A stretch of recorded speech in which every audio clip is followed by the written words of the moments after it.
by Sakabaka Bifra. Aiwe munarishwe nishwe nande ndacyari mapakazi wandaka ubuhanzi bakakwita Sakabaka. Mbonye Talent umutima yitwa Sakabaka. Welcome ni World Fest #1 de Kigali and Rwanda. You are welcome Sakabaka. Uhawe ikaze kuri Mbonye Talent. Twavuze ko uyu munsi wa none cyangwa se igihe nk'iki ngiki tuzajya tubazanira impano zigiye zitandukanye ndetse in world ndetse hirya no hino mu byaro hirya no hino ndetse n'ibiganiro byinshi cyane bigiye kujya bigaragazamo impano z'abantu bagiye batandukanye. Bamwita Sakabaka tubazaniye uyu munsi wa none akaba ari umurapa ndetse wabigize umwuga ndetse akaba ari umurapa. Uyu munsi abafite byinshi agiye kubatangariza. Reka tumuhereze umwanya bashe kutubwira ngo ese bimeze bite. Sakabaka meze Sakabaka, so somehow I love you today, tomorrow, every day. You never die. Amen. So gusa mvuye gukora umuziki wanjye bita ku challenge. Yego. Iyo ndirimbo bayita ku challenge nayikoranye na Pifra. Yego man. Tuvuye kuyikorera hariya Igoma. Aho bita Virunga.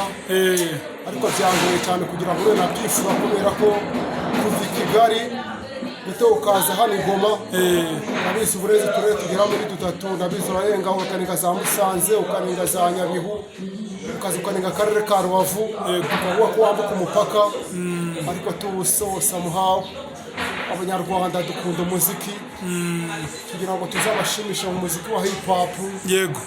No ndirimbo dukoze bita ku challenge. Hari n'indi bita agahinda k'umucumbitsi. Yego. Hari indi bita akami ka muntu. Yego. Hari indi bita agahinda k'umucumbitsi niyo bita icyaha n'iki. Yego. Ariko indirimbo yanjye na postinze kubera ko n'abarajya kuri YouTube barayibona. Yego. Ku challenge.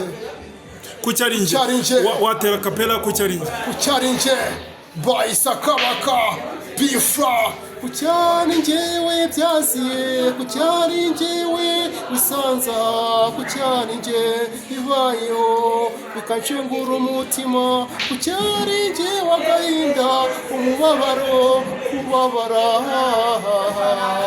Aiwe ku challenge bibayeho, ku challenge we byaziye, ku challenge we bisanza, ku challenge bibayeho bikacengura umutima, ku challenge wagahinda umubabaro kubabara. Aiwe ku challenge bibayeho.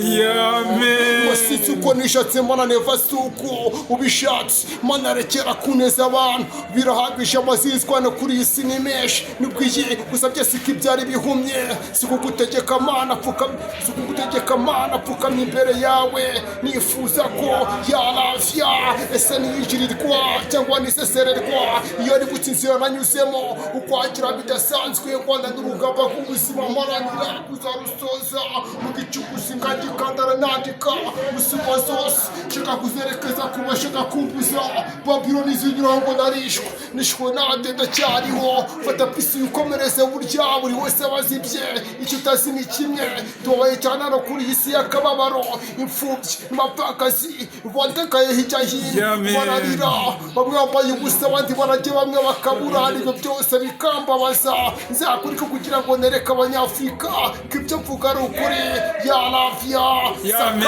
Sakabaka. Ku challenge we bisanza, ku challenge bibayeho bikacengura umutima, ku challenge wagahinda umubabaro kubabara. Aiwe ku challenge bibayeho. Sakabaka. Nafuye mu muryango mu by'ukwira ryonerekeza imbeho ya saa munani ku muhanda imfura y'amahindu mayibo bakuseta kurya byari rimwe na rimwe nk'iziri ku mukanda nkaruca nkarumira Babiloni zinyuraho ngo nishwe nande ndacyariho fata pisi yukomereze burya buri wese abazibye icyo utazi ni kimwe towe cyane no kuri isi y'akababaro imfubyi n'abapfakazi bajyaga hirya hino ndibuka mere wanjye yiruka nk'imihana ashakisha ubuzima hirya no hino muri rubanda rutamuvuga neza ko bayumva bakasamira kukuvuga mere nibazi ko bujya bwitwa ejo umwijito w'ikinombo ntumenya kwendesha imvura izarwa gutereka ubwama siko kwitwa ruhaya yaravya Amen. Sakabaka yitwa Sakabaka akaba ari umuhanzi ndetse mukaba muri kumva itarano yiwe se Sakabaka indirimbo waba waratangiye kuririmba ryari ndetse muhe mwaka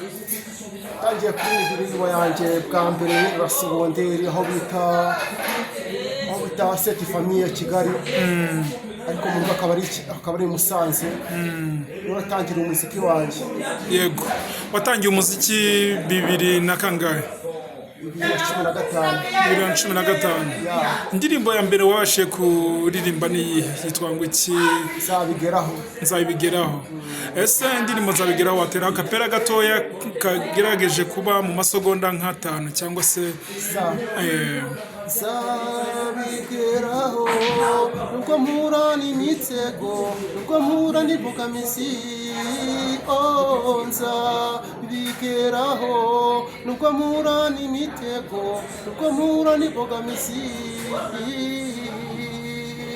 ko nubwo inshuti zane nyinshi mu buzima bwe dukore tutikoresheje tuzabigeraho gisa ndogosha ariko tuyitaye kubisi ubuzima bwasi burusha inzara kujyana uwingaze umubyeyi ngo unazaba ku cyavu atereka ngwitero zidukoye twari utwanjye aho uzagera hose uzahiga ushaka icyo kurya gahunda yaje kwibaruka inzira ijyamo ibi birabonetse abari mu buyobe turaka mva kuri by'umwana w'icuma kabiraburaye kabiri yitwa Nzabigeraho ni gawa big man yitwa Sakabaka rero tukaba ariwe muri kumva hano muri studio za Mbonye Talent Sakabaka akaba ari umwana ufite talented akaba afite impano sinzi niba rero mwabyumvishe uburyo kingewe nabyumvishe bishobora kuba bya bitandukanye n'ibyanyu je ndumva afite impano Sakabaka umuziki wawe urava ukerekeza hehe ugereranyije n'uburyo ugenda uririmba ndetse ubona ibintu kuri iyi mihanda umuziki wawe urabona uva hehe cyangwa se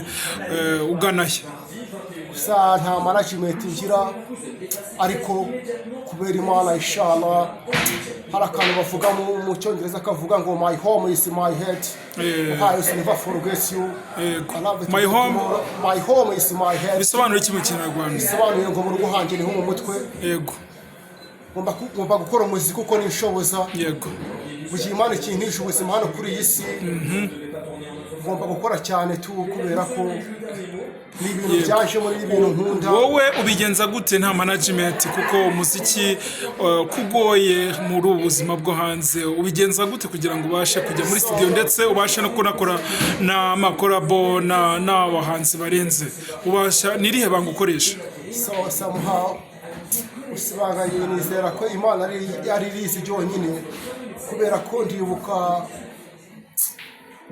nyakubahwa Jay Polly umujya kwitaba Imana twari kumwe hari amageragere yego ari nka imyaka 3 yego wigeze ufungwaho yego wigeze ufungwaho uzira iki nashiraga gukubita no gukomeretsa yego ariko bitanturutseho so Polly san yego so Jay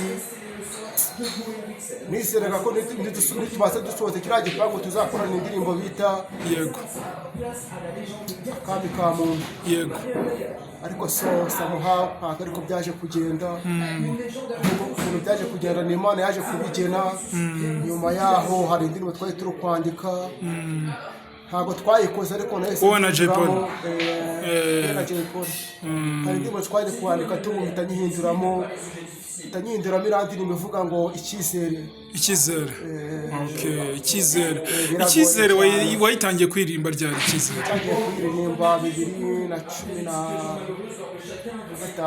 2015 nibwo watangiye kuririmba indirimbo bita icyizere igitekerezo cyaturutse cy'uko ubuzima nari ndimo ubuzima n'indimo yego byari bisanzwe ariko tunje nabonaga ko ubuzima ngiye mu mpanga bihe bya hatari. Okay, indirimbo impano yawe yatangiye kuza ryari, yaje muhe mwaka, ese byagenze bite kugira ngo indirimbo yawe wari ufite imyaka ingahe? Imyaka 17. Nibwo impano yawe kujemo. Hari umuntu waba warabaye umuroro mudo wawe cyangwa se akaba yarabigukundishije mu buryo bumwe akavuga wowe ukavuga ati uyu muntu ni muri mudo wanjye yanteye ukunda kuba naririmba, mbese wamuteye kumva kuri wowe akakumotiva akagutera icyo bita motivation? Hari umuntu waba waraguteye motivation yo kumva ko waririmba waba umuraperi? Usaza kubera ko ngiye nakunda guhura na Jay Polly kenshi cyane. Yego, usanga ntari musanze kabisa, arakansura ndumupeti mutoya cyane ariko yareba future yanjye. Cyangwa ubwo ati ngeje cyaje gukora umuziki ntabwo kiragera, ahubwo musaza we komeza ukore kugira ngo ujire umuziki. Ni umunsi yakoze indirimbo cyari ndahumeka. Yego, okay. Hanyuma uhuye n'ibibazo byo gufungwa, ese wakoraga muziki, wagumaga gukora muziki, ese ntabwo wacitse intege yo kumva ko utakongera gukora muziki? Yaho narakomeje ubuzima burebure duhiringa, mama wanjye nawe aracomotse nawe yitabye Imana. Pole sana, pole. Sister wanjye tuvugana turi impanga arakomeza arahatana. Bigeze igihe nibwo namubwiye ati sister wanjye kugera kure siko gupfa. Muhungu watsuraga nawe urabizi yaragiye. Yego, asize imyaka 5 ngira ngo tu kanshomaka njye mu karere ka Rubavu, zahuriraho n'abatipe benshi cyane, tuzakora ibintu birenze ngo Imana izafashe. Arambwira ati se none yanditse akantu gato, arambwira ati ngiye kwandika akantu bita umunsi uzaza. Yego, yarakanditse arambwira ati Sakabaka Sibomana Abdul, uri giye ku mazina yanjye bandika Sibomana Abdul. Amazina bwite y'ababyeyi ni Sibomana Abdul. Okay, amazina y'ubuhanzi bakakwita Sakabaka. Uragiye ariko ntabwo uzigiye uzagarukira. Ese kano kabinga niko kwa papuro uzagakurikiza akaririmbo agiye kukwandikira? Uwo ni Jay Polly? Oya, ni sister wawe. Ndabona ati ntari bitu ariko aravuga ngo nje nibuka umunsi uzaza, nzagukumbura cyane, nzaguhura ukunda rwishi kurusha uko bisanzwe, nzaguhura ukunda rwishi kurusha uko Yesu azaza. Nibwo tugiseseka twamaganya aracyahari, gusa hari igihe tuzagera iyo bitari. Nibwo tugiseseka. Amen.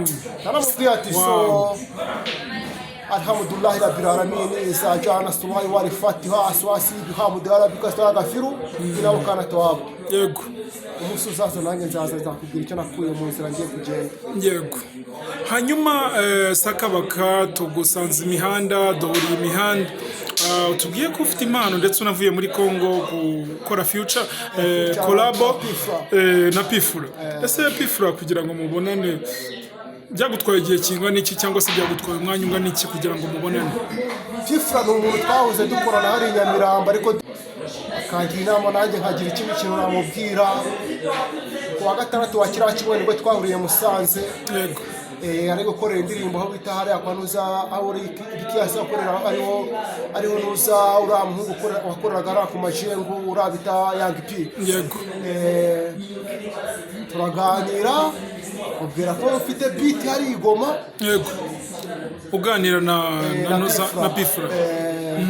Arambwira ati se none ko ntaretse Pacifique kaba ntara akantu mfite ko kwambukiraho byagenda gute? Ahubwo ko n'akantu koroshya mwino ngiye tugenda Rubavu mu rugo twamaranye iminsi 2. Yego, umunsi wa gatatu ubona Pifura tujya gushaka CPGR karasohoka turagenda dukora umuzigo. Amen.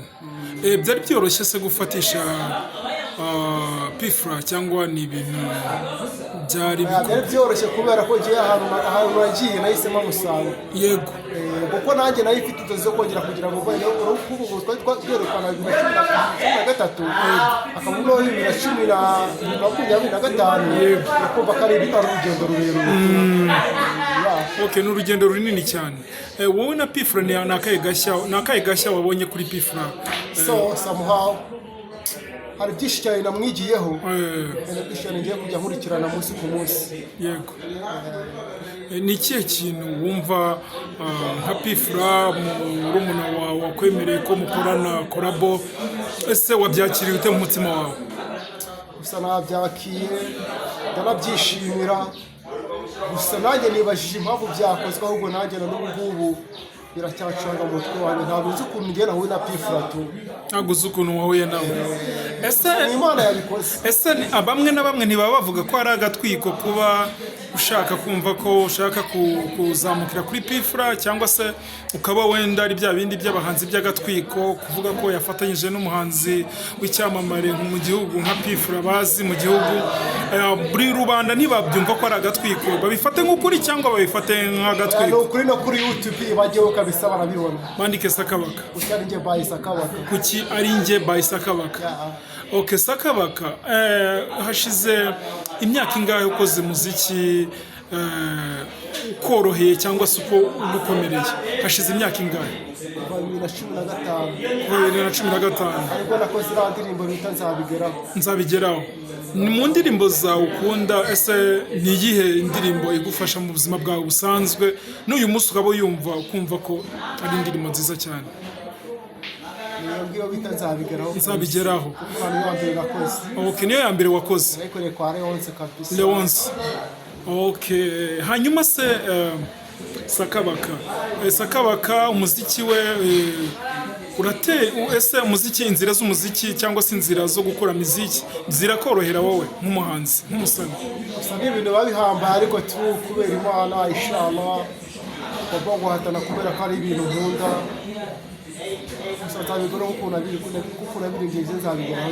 Yego, gukora umuziki bigufasha iki, cyangwa se wumva bikongereyeho iki mu mibereho yawe? Imibereho yanjye ngiye numva bimfashije, kandi numva bimfashije no kuba naruhuka mu mutima wanjye. Yego, ukumva waruhuka mu mutima wawe. Hanyuma se umuziki ni ikihe kintu wenda waba waraguhinduriye mu buzima bwawe, cyangwa se ni ikihe kintu cyaba cyarabaye kinini kuri wowe umuziki wagufashijemo? Somehow ni ibintu by'ibanga tu, ariko bizagaragarira abakunzi banjye. Yego, ni ibintu by'ibanga. Hanyuma se Sakabaka afite umukunzi uyu munsi ashobora kuvuga ngo nta mukunzi ufite? Okay, Sakabaka aramuteganya? Sakabaka ateganya umukunzi?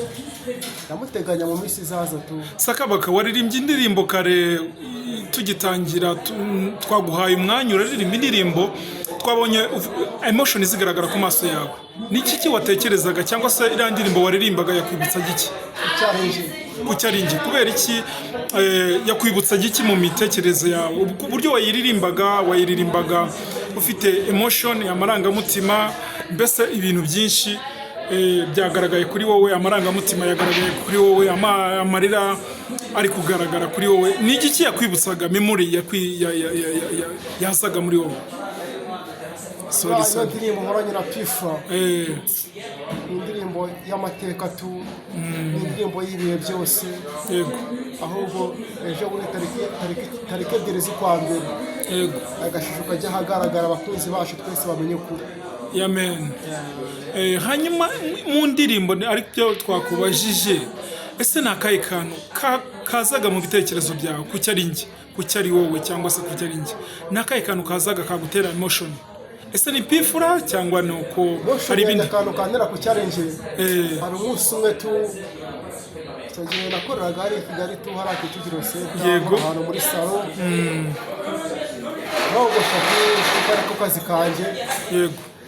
Gusa tu kugera studio bikangora. Yego. Ariko P-Fla yagagira akambura ati Sakabaka, muri munsi uzahinduka, tujye nayo tuzakora indirimbo kandi uzabibona. Niko yakubwiraga? Yakabyita nk'inzozi mukubitana wawe. Mukora kare tushe akigendera. Yego. Akakubwira ati umunsi umwe bizahinduka.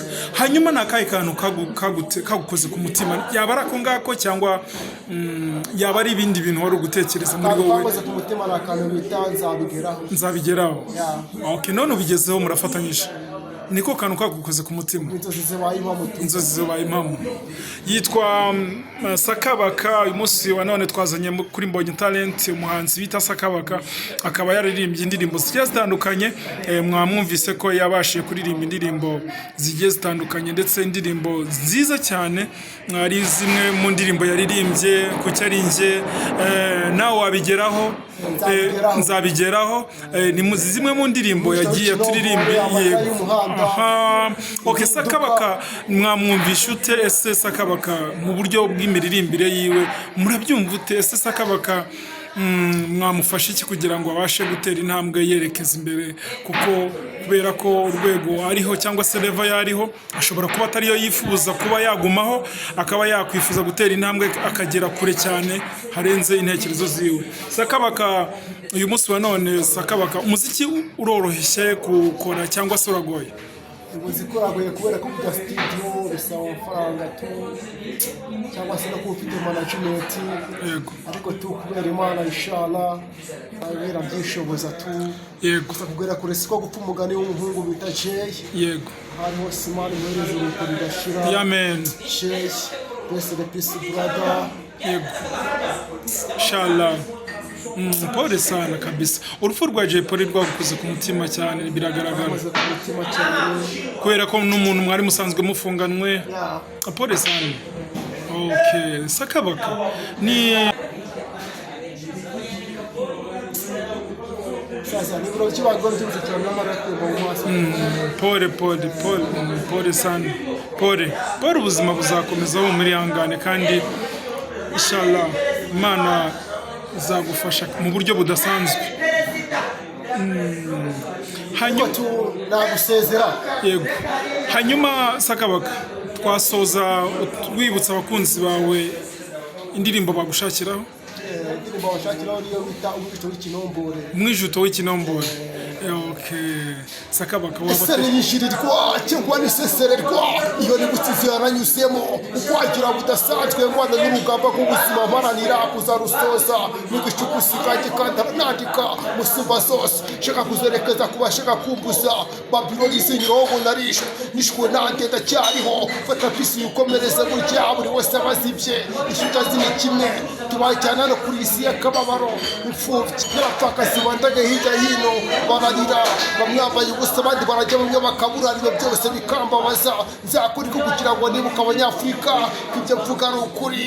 Yaravya Sakabaka inshallah seseka tabaganya aracyahari yo. Iyo ni Sakabaka. Amen. Okay, Sakabaka urakoze cyane kuba utwemereye ko tuganira nawe ndetse wakoze kwitabira ubutumire bwa Mbonye Talent. Turagushimiye cyane kubwa umwanya waduhaye, turagushimiye cyane Sakabaka. Nange ndabashimiye cyane gusa tu. Wasuza abakunzi bawe? Abakunzi banjye nasuza tu Mungu Pifra. Wagira icyo babwira? Pifra ateza asubiye Kigali so somehow. Ndashimiye na Green P kubera ko Green nawe yifuzaga yuko twanakorana ariko nyine kubera ibihe by'iminsi biranga. So nkasuhuza n'abakunzi banjye bagiye bari ku muziki wo twari mu nyuma gukirwa. Harimo Sendegenyo, Timagisi, Abuba Star. Yego. N'abandi wagiye udukorera umuziki mu bihe bitandukanye. Amen. So somehow rest in peace. Okay. Leonce beat. Murakoze cyane. Yitwa M Hilo. Turabashimiye cyane kubwo ikaze mwaduhaye namwe abakunzi bacu. Turabashimiye cyane kuba mwakomeje kunezerwa cyane n'iki kiganiro cyitwa Mbonye Talent cyangwa se cyano bita Mbonye Talent, sheni yitwa Mbonye Talent n'ibindi byinshi. Mbonye Talent turebararikira kuba kuyikurikira cyane kubera ko iriho impano nyinshi zigiye zitandukanye ndetse nta handi wasanga impano nyinshi cyangwa se nziza zigiye zitandukanye atari kuri Mbonye Talent. Turabashimiye cyane. Ciao ciao. God bless you. Imana ibandindire cyane kuko nta cyaruta Imana. Turabashimiye. Ciao ciao. Uwo twari turi kumwe muri studio yitwa Sakabaka. Turabashimiye cyane. Murakoze cyane. Murakoze cyane. Amen. Mbonye Talent in world the first and number one in the Kigali in Rwanda. Mbonye Talent. tuzajya tubagezaho ibiganiro byinshi byiza cyane kuri Mbonye Talent. Umuntu utarakora subscribe, kora subscribe, share and like kugira ngo tujye tubana kila siku umunsi ku munsi. Mbonye Talent ku mutima.